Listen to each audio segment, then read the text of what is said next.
बिस्मिल्लाहिर्रहमानिर्रहीम अस्सलाम वालेकुम जनाब। एक छोटा सा व्लॉग उन लोगों के लिए जिन लोगों ने स्टिचिंग का ऑर्डर देना है और उन लोगों के लिए कि जो थोड़ा सा पेमेंट भेजते हुए घबराते हैं। ठीक है, और बार बार बहुत मैसेजेस आते हैं कि वो हमारा सूट नहीं मिला, हमारा सूट नहीं मिला। तो आप ना पेमेंट भेज के परेशान ना हुआ करें। ये स्टिच्ड के आर्टिकल हैं, मतलब ये मैंने सिलवा के दिए हैं। एक आंटी हैं पेशावर की, ये उनके हैं। तो उनका मेरे पास रेगुलर जो है ना ऑर्डर रहता है। मैंने इस कपड़े ना जो है वो सारे उनके ना सिलवा के भेजने होते हैं। तो ये देखें, इस तरह से गुल अहमद का भी इनका आर्टिकल था। सारे इसमें महंगे महंगे उनके माशाल्लाह से कपड़े हैं, एक्सपेंसिव जोड़े हैं। तो मैं सारा आपको ना ओवरव्यू भी करा देती हूँ थोड़ा सा कि स्टिचिंग हुई है तो कैसी हुई है इनकी। करवाऊँगी एक दो की का ओवरव्यू, क्योंकि मेरे पास टाइम शॉर्ट है। मैंने अभी ये लगवा देने हैं, फ्राइडे का दिन है। तो अभी जो है ना, क्योंकि फ्राइडे को जुम्मा नमाज के बाद बुकिंग होती है हमारी, जो पार्सल्स जाते हैं। तो ये मैं ना आपको एक तो ओपन करके दिखाती हूँ। तो माशाल्लाह से आप ये देख लें कि उनके 8-8 10-10 हज़ार के जोड़े होते हैं। फिर ऊपर उनके स्टिचिंग चार्जेस होते हैं। ये सारी पेमेंट मेरे पास एडवांस आती है। ये राउंड अबाउट 70-80 हज़ार का पार्सल बन जाता है, जिसमें 10-12 जोड़े होते हैं। फिर उनकी जो है ना स्टिचिंग भी हमने करवा के देनी होती है। तो फिर उनकी 2000 के हिसाब से सारे कपड़ों की स्टिचिंग के चार्जेस आए हुए होते हैं। तो आप ये खुद आइडिया करें। ये देखें, अब ये इनका स्टिच आर्टिकल है। ये गुल अहमद का आर्टिकल था, इन्होंने परचेज़ भी मुझसे ही किया था। मैं ही दिलवाती हूँ कपड़े और फिर मैं ही इनको स्टिच करवा के भेजती हूँ आंटी के ना। तो अब ये उनकी मुनासबत से सिले हुए हैं। ठीक है, तो ये देखें, नीट एंड क्लीन बिल्कुल इसकी स्टिचिंग होगी। जिस तरह से मॉडल वेयर हुआ हुआ है बिल्कुल उसी तरह से बना हुआ है।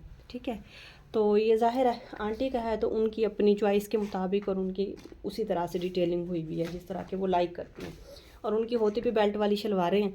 तो इस तरह से इसमें कुछ जोहरा के भी सिले हुए हैं, हर ब्रांड के हैं। तो आप लोग जब मैं माशाल्लाह से इतनी बड़ी अमाउंट इनसे लेके, अब यूएसए का एक है वो भी इंशाल्लाह मैं आपके साथ डिस्क्लोज़ करूँगी। तो जब मैं उनके पार्सल जो हैं वो उनके कपड़े जो हैं उनको खुदा ना खास्ता उनकी पेमेंट को कुछ नहीं होता, जो कि लाखों के हिसाब से मेरे पास आई हुई होती है। तो आपके जो 2000 4000 या 6000 होते हैं वो भी मेरे पास अमानत होते हैं। कभी मुझे पेमेंट भेज के ये ना सोचा करें कि बस पेमेंट तो आप खुदा ना खास्ता चली गई। तो ये मैं उनके लिए व्लॉग बना रही हूँ कि अभी इनका स्टिचिंग का ऑर्डर था। ये सारे कपड़े सिले हुए हैं। मैं मज़ीद खोलना नहीं चाहती क्योंकि प्रेस करके टेलर वो सेट करके देते हैं। मैं खोलती हूँ तो फिर वो बर्बाद हो जाते हैं, दोबारा मुझे तय लगाने पड़ते हैं। तो मुझे पेमेंट भेज के कभी ये ना घबराइएगा कि अब ये पेमेंट जो है ना हमारी खुदा ना खास्ता चली गई तो अब ये पेमेंट हमें मिलनी ही नहीं है। तो ये इनका गुलजी का एक आर्टिकल था, ये भी बहुत ही प्यारा था। तो ये करंडी पे था। अब इनके ना विंटर समर और मिड समर मिक्स हैं। अब वो अब पहनेंगी तो फिर वो पहनती ही रहेंगी। ठीक है, तो ये ज़रा उनको भी आइडिया हो जाएगा भी मेरे कपड़े सिल बन के तो इस तरह से आ चुके। इसके पलटे शल्टे लगे हुए होते हैं। ठीक है, और इस तरह की इनकी स्टिचिंग वगैरह हुई भी होती है। सो किसी का अगर स्टिचिंग का ऑर्डर हो तो वो भी हम लेते हैं, आप कर सकते हैं ऑर्डर ईजीली। तो हर इंसान अपनी मुनासबत से कपड़े सिलवाता है। ये अब आंटी की मुनासबत से स्टिच हुए हैं। अगर आप देंगी अपना स्टाइल वगैरह बताएंगी तो उसी के मुताबिक हुए हुए होंगे। ये लॉन का आर्टिकल है। तो थोड़ा सा ओवरव्यू भी मैंने कहा हो जाएगा, छोटा सा व्लॉग भी बन जाएगा। तो आपको भी तसल्ली हो जाएगी कि अभी जब इनके पैसे कहीं नहीं जाते तो खुदा ना खास्ता आपके पैसे भी कहीं नहीं जाते। ये चिकनकारी का आर्टिकल है, बाजू इसके प्रिंटेड थे और बैक भी प्रिंटेड है इसकी। और ये घेर पे देखें शिफली बना हुआ है। और ये इसके शलवार वही वैसी। और ये प्योर बैम्बर के दुपट्टे। इसमें मेरे पास स्किन कलर एक अवेलेबल भी अगर किसी को चाहिए होगा तो। ये बहुत मॉडर्न लगता है, ट्रेंडी लगता है। बाजू और बैक का कपड़ा जो प्रिंटेड होता है, फ्रंट जो है वो चिकनकारी की होती है। तो ये आप ज़रा नोटिस किया करें चीज़ें कि आपके पैसे कहीं नहीं जाते। ये उनके दिल को तसल्ली देने के लिए है कि अगर इन लोगों की, और ये आज से नहीं, ये मेरा 5 साल पुराना ट्रस्ट है लोगों के दरमियान। मैं 5 साल से यूट्यूब पे काम कर रही हूँ। तो ये अगर इनकी चीज़ें कहीं नहीं जा रही 5 साल से मेरे पास वैसे ही रहती हैं तो इंशाल्लाह आपके भी 2000 4000 6000 8000 या फिर 1 लाख भी हो तो अल्लाह ताला सबको रिज़्क़ हलाल खाने की जो है तौफीक अता फ़रमाए, आमीन। तो आप टेंशन फ्री होकर मुझसे परचेजिंग किया करें और पेमेंट भेज देने के बाद ये परेशान ना हुआ करें।